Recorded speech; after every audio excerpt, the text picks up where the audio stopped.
Romanos capítulo 16, verso 1 até o verso 16. Diz assim a palavra de Deus. Recomendo-vos a nossa irmã Febe, que está servindo a igreja em Cencreia, para que a recebais no Senhor, como convém aos santos, e a ajudeis em tudo que de vós vier a precisar, porque tem sido protetora de muitos e de mim inclusive. Saudai Priscila e Áquila, meus cooperadores em Cristo Jesus, os quais pela minha vida arriscaram a sua própria cabeça, e isto lhes agradeço, não somente eu, mas também todas as igrejas dos gentios. Saudai igualmente a igreja que se reúne na casa deles. Saudai meu querido Epêneto, primícias da Ásia para Cristo.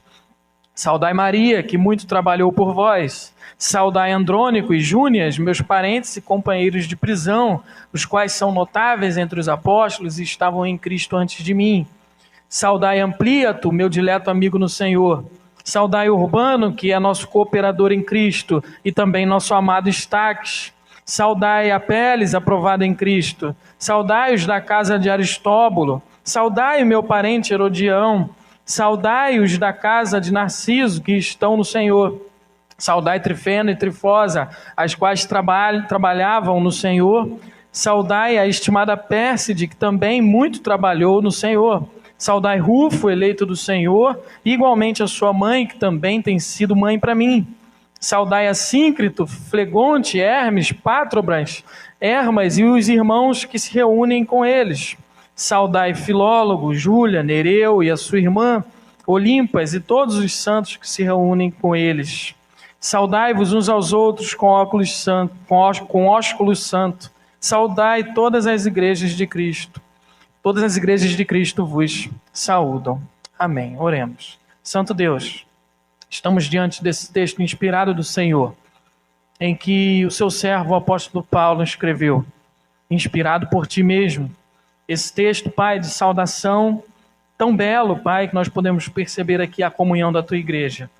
E nós pedimos, Pai, que o Senhor nos instrua através do teu Espírito para que possamos ser abençoados pelo Senhor através da tua palavra, para que possamos, Pai, aprofundar a nossa comunhão como corpo do Senhor. Nós oramos agradecidos, Pai, pela tua revelação e pela tua palavra, no nome santo, poderoso do nosso Senhor e Salvador Jesus Cristo. Amém. Deixa eu beber uma água aqui. Tem um pano aqui que complica um pouquinho a passagem.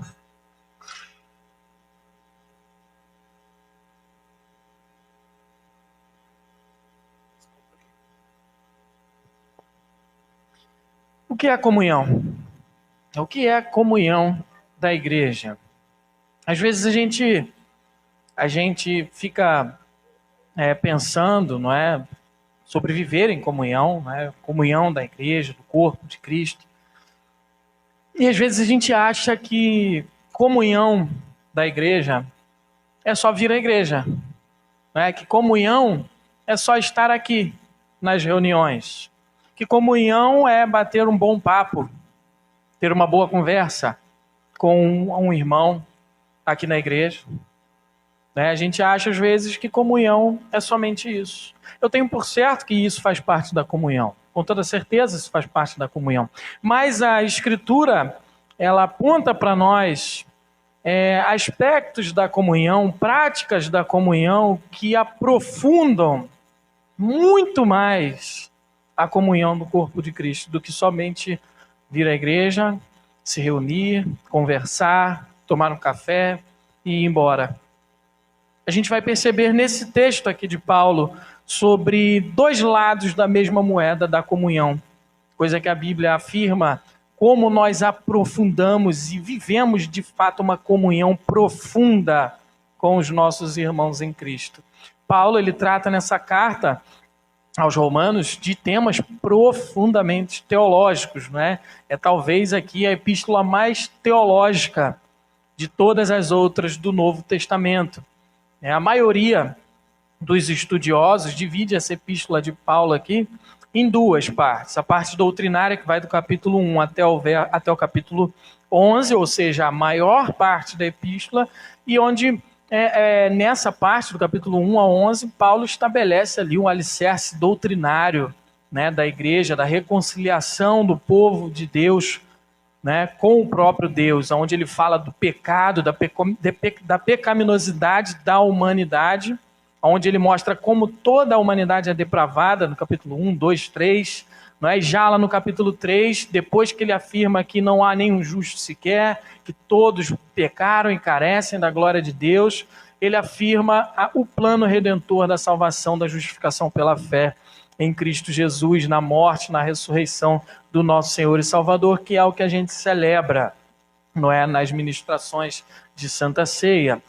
Então, Paulo ele vai mostrar isso e depois ele mostra a questão do amor que nós temos ao sermos justificados pela fé em Cristo Jesus, o amor de Deus que é derramado em nossos corações. Ele vai falar isso lá no capítulo 5, né, e vai mostrar como que essa prova de amor, a maior prova de amor do mundo, da história, da humanidade, da criação, que a gente pode conhecer, que é até incompreensível muitas vezes, que é Deus enviando seu Filho na cruz do Calvário. E Paulo vai seguindo e mostrando como que é a vida no espírito do cristão, né? Como que acontece a eleição, lá no capítulo 9, um tema muito debatido, não é? Nas academias principalmente, nas universidades, mas ele mostra lá bem detalhado no capítulo 9, e assim ele vai mostrando para nós questões doutrinárias, alicerçando ali a igreja.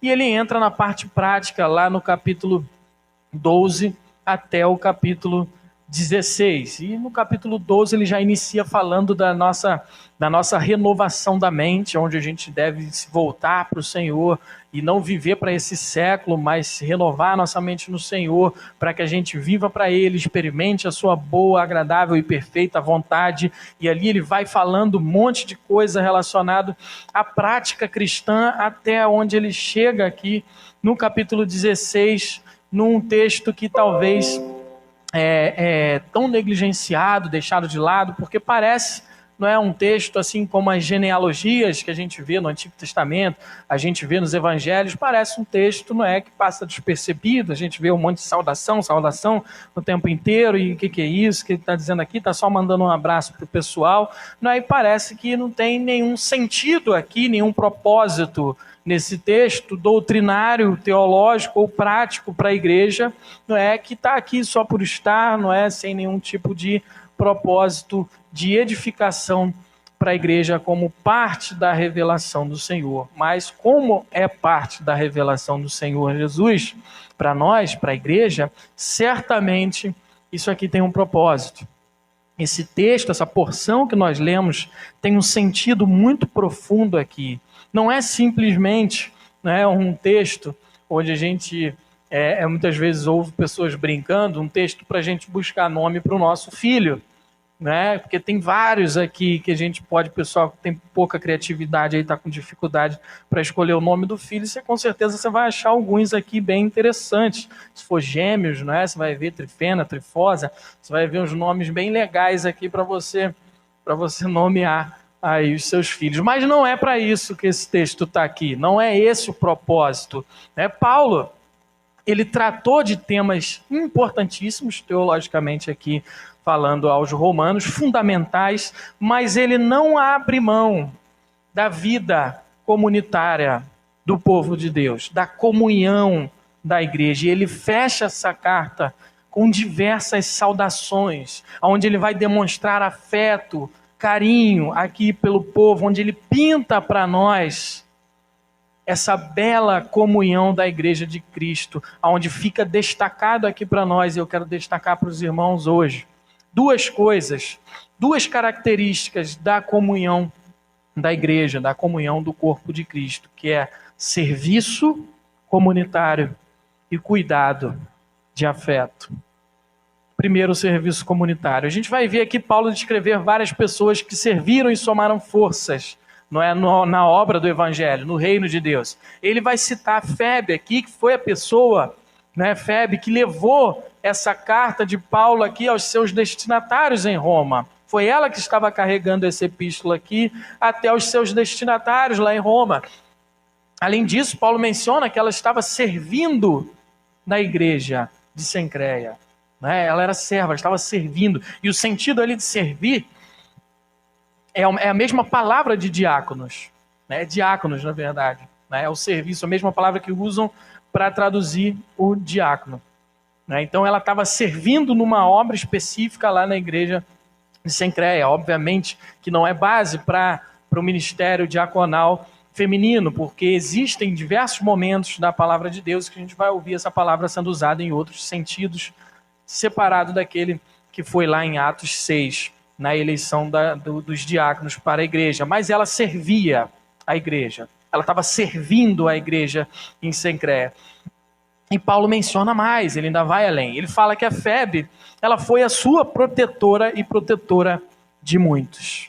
Febe foi uma grande obreira na obra do Senhor, na sua igreja. Uma mulher que serviu e serviu muito. E Paulo vai falar de Priscila, né, de Áquila, aqui também, mais conhecidos, né? Lá no livro de Atos, a gente vai ver algumas vezes falar de Priscila e de Áquila lá, que tiveram uma vida muito intensa na obra de serviço ao Senhor, viajaram bastante, né? Ensinaram algumas coisas lá para o pessoal sobre o caminho, para o pessoal lá de Éfeso, né? Paulo chama eles de cooperadores, meus cooperadores, Priscila e Áquila. E eles não eram, Paulo não está chamando Priscila e Áquila aqui de cooperadores, porque eles tinham simplesmente a mesma profissão de fabricação de tendas. Eles tinham a mesma profissão e até moraram juntos um período.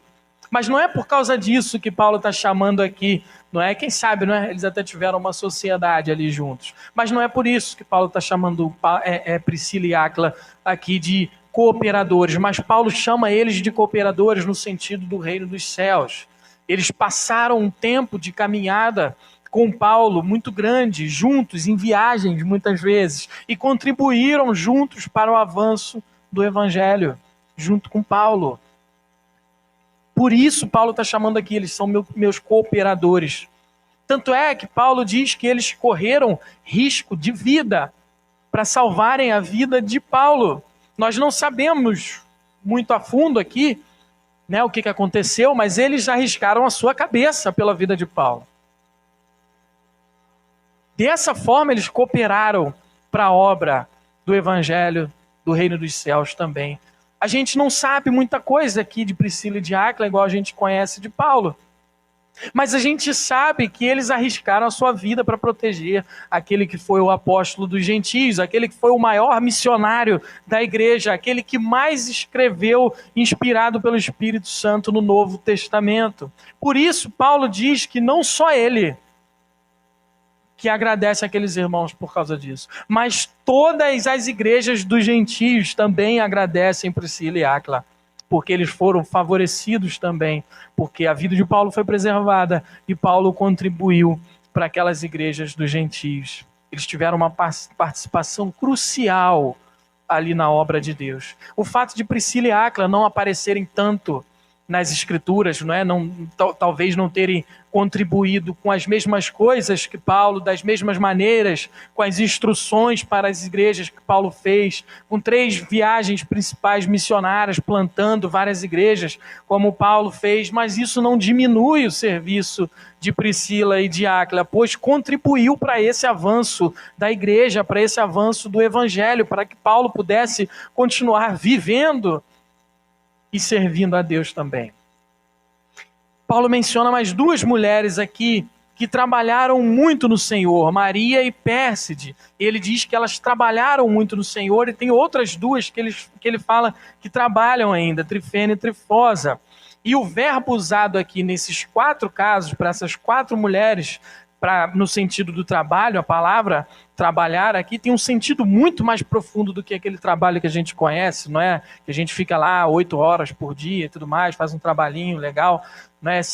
Mas o sentido desse verbo aqui, usado para trabalharam muito no Senhor, é um sentido de um trabalho profundo, de um labutar, de um esforço cansativo, que leva àquela fadiga extrema. Essa é a palavra grega aqui que Paulo está usando. Uma palavra que arremete a um trabalho extremamente cansativo, extremamente fatigante. Não é um simples trabalho, mas um trabalho extremamente árduo na obra do Senhor, que Paulo fala aqui dessas 4 mulheres. E Deus faz assim. Ele usa pessoas diferentes em lugares diferentes para propósitos diversos que se unem no propósito central da igreja, que é a proclamação da palavra da verdade, para a glória de Deus. E Jesus convocou o seu povo ao serviço. Ele mostra que no reino dos céus, o maior é o que serve, lá em Marcos 10. Quando seus discípulos, o Felipe até citou isso na pregação dele hoje de manhã, quando os discípulos querem ficar mais próximo de Jesus lá no reino, quando ele entrar no reino e pedem que um fique na direita, outro fique na esquerda. E Jesus mostra como que é no reino dos céus e como que é no reino da terra. Ele fala, no reino da terra, os governantes, eles governam com autoridade, né? Pisam os menores. Mas no reino dos céus, ele diz assim, mas entre vós não é assim. Pelo contrário, quem quiser tornar-se grande entre vós, será esse que vos sirva. E quem quiser ser o primeiro entre vós, será servo de todos. Pois o próprio Filho do Homem não veio para ser servido, mas para servir e dar a vida em resgate por muitos. Ou seja, o exemplo é o servo sofredor. É o Senhor Jesus que veio servir.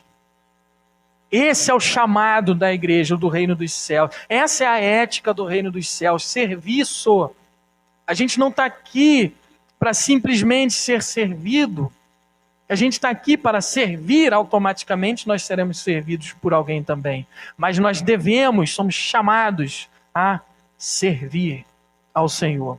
Ou seja, cada serviço ao nosso próximo, ao necessitado, em prol do reino dos céus, é um chamado ao serviço ao Senhor em primeiro lugar.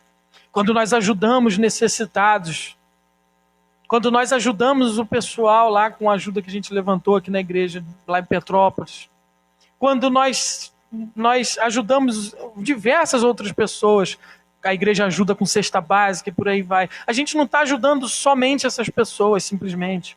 As pessoas lá em Petrópolis, as pessoas que matam a fome com uma cesta básica. Mas, em primeiro lugar, a gente está servindo ao Senhor fazendo isso. É um serviço ao Senhor, servir o próximo. Em primeiro lugar. Em primeiro lugar. Obviamente que eles também são servidos. Mas a gente, quando faz isso, a gente não está servindo em primeiro lugar ao próximo. A gente não está servindo ao conselho da igreja. A gente não está servindo a nada além de Deus em primeiro lugar. É ao Senhor, para a glória dele. Sabe o que é legal perceber? Perceber que ao longo dos anos da igreja, aqui, 31 anos da igreja, quantos já serviram aqui em diversas áreas que a igreja necessitou de serviço? Quantos se fatigaram aqui no serviço do Senhor e não estão mais aqui? Quantos estão servindo aqui no presente? Quantos serviram e estão servindo para que esse culto aconteça também? O banheiro que foi limpo. E um serviço que muita gente não gosta de fazer, né? Limpar banheiro. Ninguém acha que é muito chegado, né? Limpar banheiro, muito tentado. Acho que hoje eu vou limpar o banheiro lá de casa. E muitas vezes a gente não percebe o serviço que foi feito de um irmão, não reconhece e ainda usa mal, piorando o serviço dessa pessoa. Suja e por aí vai. Essa pessoa que limpou o banheiro, ela não limpou simplesmente para a igreja, para a liderança da igreja, para os membros da igreja, mas foi um serviço em primeiro lugar a Deus, para a glória dele. Em primeiro lugar. Nada, irmãos, nada é mais gostoso na comunhão da igreja do que serviço em amor, do que servir os irmãos numa área em que você possa ser útil a esse irmão. E sempre tem uma área em que podemos ser úteis. A igreja é um corpo, como Paulo menciona algumas vezes, de várias partes, onde um não pode dizer que o outro é menos importante, como ele usa essa linguagem em Coríntios. Não pode. Todos nós temos a nossa importância na parte do corpo e todos nós temos uma função como membro desse corpo. Todos nós temos um chamado para servir. Todos nós temos dons e aí entra a questão dos dons também. Ninguém pode dizer ao Senhor, não tenho dom. O Senhor concede dons a todos. não todos os dons a todos, justamente para ninguém poder dizer que não precisa de ninguém, que eu tenho todos os dons, eu sou um autossuficiente. Mas Deus concede alguns dons para todas as pessoas na igreja, de forma que todos são úteis na obra e no serviço do Senhor. Se você não está servindo uma área da igreja, olha, você está perdendo uma rica oportunidade de viver uma comunhão muito mais profunda com os irmãos, uma comunhão muito mais fiel à palavra, muito mais bíblica. O serviço nos une uns aos outros. Nos une, porque nós estamos servindo uns aos outros. Torna o funcionamento do corpo bom, porque todas as partes do corpo estão funcionando bem.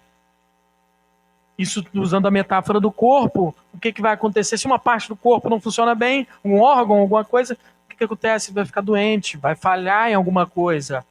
Quando todo o corpo funciona, todos os órgãos, todas as partes de maneira saudável, o corpo todo funciona de maneira saudável. Quando todas as partes funcionam bem. Quem serve com esse propósito sabe muito bem do que eu estou falando aqui. De como é abençoador, de como aprofunda essa comunhão. Sabe quando a gente vai conseguir servir bem de maneira sincera? Quando compreendermos o serviço de Cristo a nós. E assim compreenderemos a nossa missão. Quando a gente compreende a obra de Cristo Jesus na cruz do Calvário por nós, para nos dar vida e vida eterna, a gente compreende a nossa missão aqui nessa terra, que é o que ele fala, que não é ser servido, mas é servir. E quanto mais servimos uns aos outros, inclusive aqueles que não são tão chegados, ou fazem coisas que talvez não nos agradam muito, porque às vezes a gente é tentado a servir somente quem pensa igual a gente, né? Ou somente aquele que a gente acha legal. Eu acho o irmão aqui legal, vou servir ele. Aquele lá eu não acho muito legal, não vou descartar, vou servir ele não. Não tem isso aqui na Escritura. Tem serviço. Serviço ao próximo. Servir. Quanto mais a gente serve com esse propósito, mais conseguimos ter uma noção do serviço de Cristo a nós, pecadores, quando ainda éramos seus inimigos. E esse serviço ele está ligado ao segundo ponto, né, ao outro lado da mesma moeda aqui da comunhão da igreja, que é o cuidado amoroso, o cuidado afetuoso. Quando Paulo ele menciona aqui, recomenda a Febe, ele exorta para que a recebam no Senhor. Ou seja, o que ele liga aqui o povo de Deus no cuidado e no carinho comunitário é o Senhor, é ao Senhor. É isso que liga o povo, que liga a comunidade de Deus, é o Senhor, o cabeça da igreja, é o que liga todas as partes, é o que controla, o que governa todo o corpo. É o Senhor, a recebam no Senhor. Tanto que ele continua dizendo, né, que acolham a Febe e a recebam com cuidado, ajudando em tudo o que ela vier a precisar deles, como convém aos santos. Como é que ele fala aqui? Recebam ela no Senhor e o que ela precisar aí de vocês, vocês façam isso como convém aos santos. Ou seja, o cuidado e carinho, o cuidado amoroso, o cuidado afetuoso é uma demonstração de quem é crente. O crente não faz menos do que isso. Não fazer isso é coisa de não crente. Porque o crente sabe que o outro crente ele está unido com ele no Senhor, simples assim.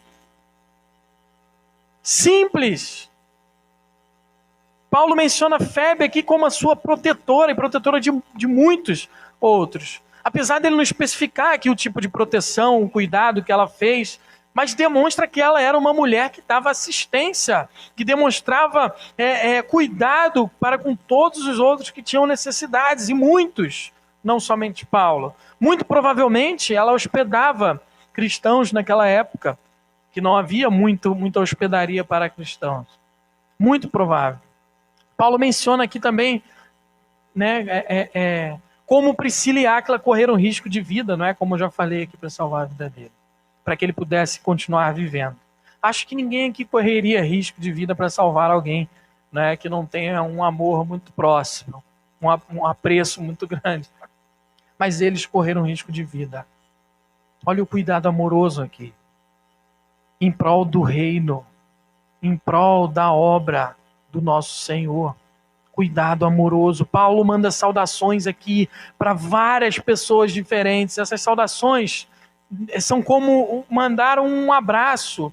Mas mandar um abraço àquela pessoa que você não vê há muito tempo, não é aquele simples, manda um abraço lá para fulano. É aquele abraço, irmãos, quando você tem uma proximidade com a pessoa, um afeto, um carinho muito grande, você não vê mais aquela pessoa há muito tempo, você sabe que alguém vai lá e vai se encontrar com ela e você sente aquele carinho no coração, aquele amor, aquele cuidado e fala para ela, manda um abraço apertado para aquela pessoa. É essa saudação aqui que Paulo está fazendo aqui, para várias pessoas, de momentos bons e preciosos que ele viveu com aquelas pessoas que ele passou. Paulo chega a demonstrar amor em palavras aqui, chamando alguns de amados, como Epêneto, como Amplíato, Estaques, Pérsides. Ele chama de amados, meus amados. Obviamente que ele amava outros também, como Febe, Priscila e Áquila, mas ele demonstra aqui a esses em palavras, meus amados. E não é da boca para fora, irmãos. Mas teve uma mulher aqui nesse texto, muito interessante, que também demonstrou muito amor e cuidado com Paulo. Uma que ele nem cita o nome, que é a mãe de Rufo. E o que ele fala da mãe de Rufo? Que ela foi como uma mãe para ele também. Rufo provavelmente era filho daquele homem que carregou a cruz de Cristo no caminho do Calvário, Simão Sirineu. Olha que cuidado Paulo recebeu da mãe de Rufo. Eu não sei se você já teve alguma pessoa que você pudesse falar que ela foi para você como uma mãe, mas é um cuidado muito grande. É uma demonstração de amor muito grande que essa mulher teve com Paulo. A ponto dele dizer que foi como uma mãe, que é talvez o maior amor que a gente pode sentir nessa terra. Tirando, obviamente, o amor divino. O amor humano que eu estou falando. Como é bela essa comunhão, irmãos, de amor e de cuidado da igreja. E Paulo fecha dizendo para que eles saúdem uns aos outros com o ósculo santo, ou seja, com o tal do beijo santo. E Paulo recomenda também essa saudação mútua de beijo santo aos coríntios, em ambas as epístolas também dos Tessalonicenses. Era um costume judaico naquela época, o do cumprimento com um beijo. Os cariocas ainda têm bastante esse costume, mas tem lugares no mundo aí que não tem muito. Aí nós vemos umas referências na Escritura sobre essa prática, comum daquele contexto. A primeira referência que a gente pode perceber aqui é um beijo, como cumprimento lá, como um cumprimento de um para o outro, lá em Lucas, no capítulo 7, quando um fariseu convida Jesus para jantar lá em sua casa e uma mulher pecadora, sabendo que ele estava lá, vai lá e beija os pés dele, ungia ele com perfume e tudo mais. E no verso 45 lá Jesus diz a esse hospedeiro, o Simão, assim: você não me saudou com um beijo, mas esta mulher, desde que entrei aqui, não parou de beijar os meus pés. Ou seja, ele deveria ter saudado Jesus com um beijo, que era uma prática comum. Mas nem isso ele fez. E aquela mulher beijou os pés de Jesus e ungiu ele e tudo mais. O sentido aqui, irmãos, que a afeição, o amor verdadeiro, ele deve ser demonstrado. Não é guardado. Quando a gente tem um afeto cuidadoso, um cuidado amoroso com alguém, a gente deve demonstrar isso. Uma segunda referência é ao beijo de Judas, em Jesus, como sinal, para os guardas identificarem ele. Quando chegasse lá, eu vou beijar aquele lá, vocês vão saber que é ele, para que os guardas prendessem o cara certo, Jesus. E Jesus diz a Judas: é com um beijo que você trai o Filho do Homem. É com um beijo que você trai o Filho do Homem, o Messias. Ou seja, o afeto e carinho não deve ser só demonstrado, mas também devem ser reais e sinceros e não enganosos e falsos, como de Judas. Reais e sinceros. Uma terceira referência ao beijo, como esse cumprimento fraternal é relacionado aqui à igreja, nessa troca de demonstração de afeto entre os membros da comunidade, como Paulo fala aqui aos Coríntios e aos Tessalonicenses também. E aqui é acrescentado o santo. Ou seja, um ato de afeto que deve ser demonstrado, ser real e simbolizando, como William Hendrickson, comentarista bíblico, diz, o amor de Cristo mutuamente partilhado. Esse é o sentido aqui desse afeto, desse ósculo santo. É demonstrar de maneira real, de maneira sincera, simbolizando o amor de Cristo, partilhado mutuamente entre os irmãos, entre a igreja de Cristo. Esse é o sentido que Pedro também incentiva os seus leitores, lá na sua primeira epístola, com o ósculo de amor. E lá ele usa o amor. Ele não fala o ósculo santo, mas lá ele já usa a palavra do ósculo de amor, porque representa o amor de Cristo mutuamente partilhado, como William Hendrickson fala na igreja. Sabe quando entendemos um pouquinho do cuidado amoroso de Cristo por nós? Quando cuidamos com amor dos nossos irmãos. Quando amamos e cuidamos dos nossos irmãos. Não só aqueles mais chegados também, aqueles que pensam igual a gente, aqueles, não é, que estão só agradando a gente. Não. Assim entendemos um pouco do amor de Deus e amamos a Ele. Quando amamos e cuidamos dos nossos irmãos. Porque aquele que não ama, não é, o irmão, está em trevas. Trevas. Aquele que não ama o irmão, mas diz que ama a Deus, é mentiroso. É isso que o apóstolo João fala na sua primeira epístola, lá no capítulo 3, verso 14. Sabemos que já passamos da morte para a vida porque amamos os irmãos. Quem não ama permanece na morte. Olha que profundo isso aqui, irmãos. O amor, o cuidado pelo outro. No capítulo 4, lá ele vai falar mais ainda. No verso 20 e 21. Se alguém disser amo a Deus, mas odiar o irmão, esse é mentiroso. Pois quem não ama seu irmão, a quem vê, não pode amar a Deus, a quem não vê. E o mandamento que dele temos é este, que quem ama a Deus, que ame também o seu irmão. E o amor bíblico, irmãos, não é sentimentalismo platônico. É prático. É demonstração de afeto, de cuidado uns pelos outros. Isso que Paulo demonstra aqui nesse belo texto, onde ele manda um abraço apertado a tanta gente que ele conheceu e que caminhou junto com ele, que ele diz que ama, que ele demonstra carinho, irmãos que tanto se dedicaram em cuidar uns dos outros. Isso tudo porque o que os ligava é Cristo. E quem os guiava é o Espírito Santo, que nos guia hoje. E nessa comunidade unida em Cristo, guiada pelo Espírito, nós podemos partilhar desse amor de Deus, dessa demonstração de profundo afeto que Ele teve conosco, ao enviar seu Filho para morrer na cruz do Calvário. Um amor real, um amor santo, um amor que serve.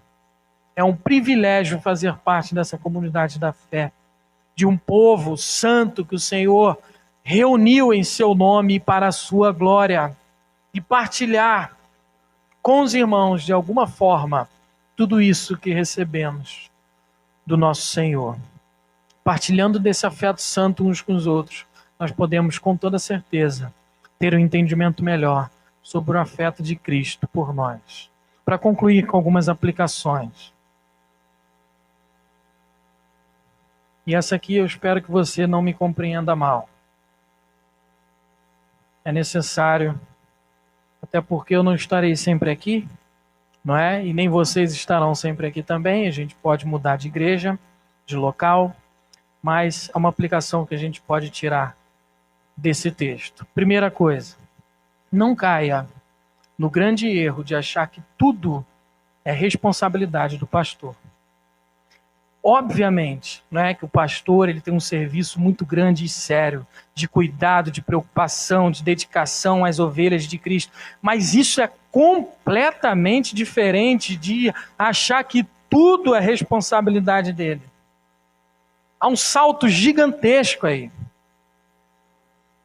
Não coloque essa pressão em cima do seu pastor, seja ele quem for, no tempo que for, hoje, amanhã, depois, aonde você estiver. A igreja, né, ela vive um contexto no Brasil meio que católico, onde o pastor é um bispo, tudo está centralizado nele como um papa. E assim o contexto, muitas vezes, religioso no evangelicalismo brasileiro. E por isso, muitas vezes, isso acontece. Primeiro, porque muitos pastores chamam isso para si, querendo ser o centro da igreja.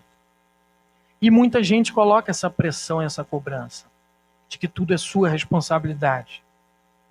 A igreja está com goteira. Ô, pastor, o ar não está gelando. Ou está gelando muito, né? A culpa é sempre do pastor. Não está bem pintada a igreja, né? O negócio está meio... Não fui alimentado essa noite. A pessoa às vezes entrou, não prestou atenção, está com a cabeça lá fora. Não fui alimentado essa noite. Pô, pastor, o negócio está ruim, hein? Tem gente que só falta colocar a culpa dos seus próprios pecados no pastor também. E tem gente que faz isso. E eu já vi fazer. Como pode isso? É falta completa de entendimento bíblico. É igual a Adão, botando a culpa em Eva do seu pecado. Da sua responsabilidade. Isso é muito complicado, irmãos. Muita gente trata como se o pastor não tivesse vida, não tivesse família. Onde a família dele não são pessoas que ele deve dedicar tempo e serviço também. Aonde se o pastor estiver com a sua família e não for atender algum irmão, meu Deus, esse camarada não é vocacionado. Ele não é pastor. Como pode? Não me atendeu. Estava andando de bicicleta com a sua esposa. Irmãos, não faça isso. Faça isso. Imagina se Paulo tivesse que levar todas as cartas que ele escreveu para os seus destinatários. Imagina se ele não usa Febe aqui. Imagina se ele tivesse que ir lá em Roma. E todas as outras. Imagina como é que ele ia fazer quando ele estava preso. Imagina. Imagina se ele tivesse que fazer sozinho todos os serviços que essas irmãs, que ele cita aqui, que se fatigaram na obra de Deus, fizeram. Se ele não tivesse Priscila e Áquila, que correram de risco de vida para salvar a sua vida. Imagina se os apóstolos não decidissem ordenar os diáconos para aquele serviço específico quando a igreja cresceu, para que eles pudessem se dedicar a quê? A oração e a palavra. Certamente a oração e a palavra ficaria prejudicada, negligenciada. Por quê? Pela carga que iriam colocar em cima, centralizando em algumas pessoas. Apesar de Deus levantar líderes, né, para funções específicas de ensino, de cuidado da igreja, para guiar o povo de Deus, não são só esses que têm responsabilidade e chamado de servir no reino. Todo cristão é chamado a partilhar da comunhão através do serviço e do cuidado amoroso. Você tem servido na comunidade que você congrega, na sua igreja? Ou acha que só deve ser servido? Ou acha que às vezes não tem lugar para você servir? Ou tem gente demais? Tem gente demais. Ou não tem nenhum dom? Porque tem gente que usa essa desculpa. Não tem nenhum dom. Descobri dom até hoje não. Deixa isso para lá. Vou ficar aqui que eu não tenho dom nenhum. Deus não me abençoou com esse negócio não. Cuidado. Tudo isso pode ser desculpa para não servir. E não servir é perder a oportunidade de aprofundar a comunhão verdadeira com o povo de Deus. Quando não servimos, não vivemos isso, temos grandes chances, irmãos, de ser daqueles que olham de fora e criticam tudo. Critica tudo. Os que mais criticam são os que menos servem. Não perca essa oportunidade de viver essa comunhão. Sirva na sua igreja. Sirva. Viva esse prazer que Deus nos concede.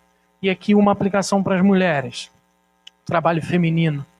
Ele é importantíssimo na vida da igreja.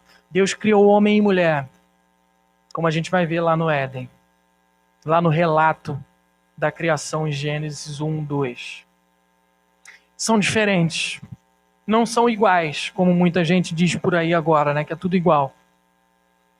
São diferentes, completamente diferentes. Deus criou dessa maneira. Mas não tem superior ou inferior diante de Deus. Tem complementares. E esse é o propósito do casamento. O companheirismo. O ser uma só carne. Ser companheiro, complementar um ao outro nas suas necessidades, de um para com o outro. E essa complementação se dá no serviço também. Como vimos aqui, que teve mulher que levou a carta de Paulo ao seu destino. Outra que Paulo chama de mãe, como se fosse uma mãe. Outras que trabalharam exaustivamente na obra. Não pense que seu serviço, mulher, é inferior. De maneira nenhuma. Essa é a unidade da igreja, na diversidade de pessoas, homens, mulheres, ricos, pobres, gentios, judeus. E é um serviço como o dos homens, para a glória de Deus. Para a glória de Deus.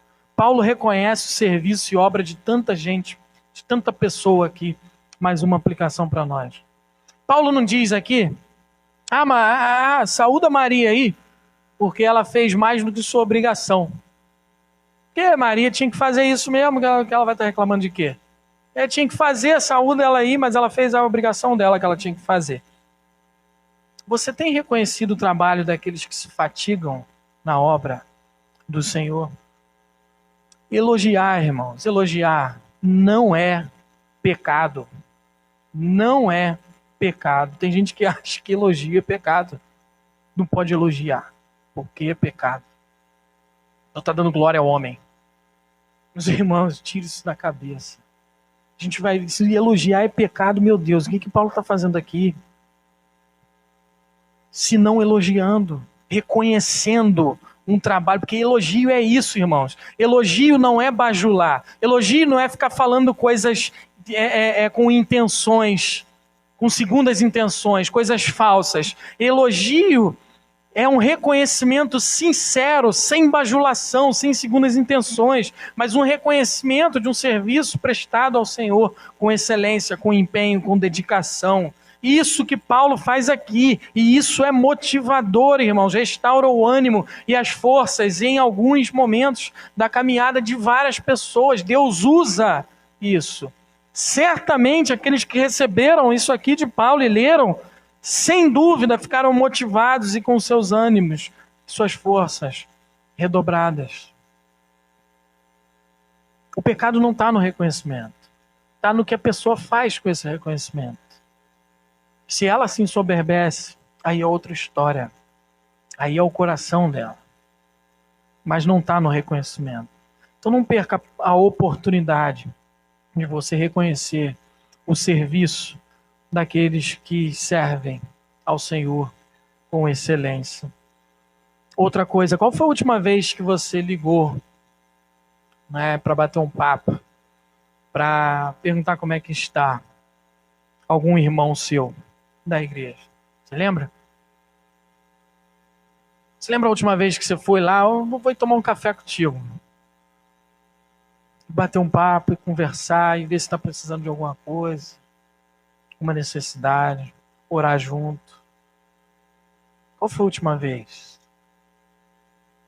Às vezes a gente está tão próximo, mas tão longe um do outro. A gente não vive Te acha que comunhão é chegar aqui domingo só. E ao longo da semana esquece que pertence a um corpo. Faça isso. Isso é a igreja bíblica. Uma igreja discipuladora, uma igreja que um discipula o outro, que um ajuda o outro, que um serve ao outro. Busque isso. Busque isso. A igreja tem uma missão, onde todos trabalham unidos com o propósito de cumprir essa missão. A missão é proclamar o evangelho para a glória de Deus, para que ele alcance os seus eleitos espalhados pela face dessa terra, para a sua glória. O fim é a glória de Deus. Estamos aqui hoje com esse propósito. O serviço da comunidade de Cristo é como um ciclo vicioso de comunhão, onde a gente serve e é muito prazeroso, com um coração grato, quando a gente faz de maneira sincera e dá vontade de servir mais e mais e mais. Porque a gratidão, a resposta que nós recebemos, muitas vezes não é do outro que está sendo servido, mas é do próprio Senhor em nosso coração. Viva isso. Sirva. Cuide com amor e alegria dos seus irmãos. Que essa igreja, a segunda igreja presbiteriana de Araruama, caminhe cada vez mais unida nessa comunhão aqui, de serviço e de cuidado amoroso, uns para com os outros. Deus nos abençoe. Amém.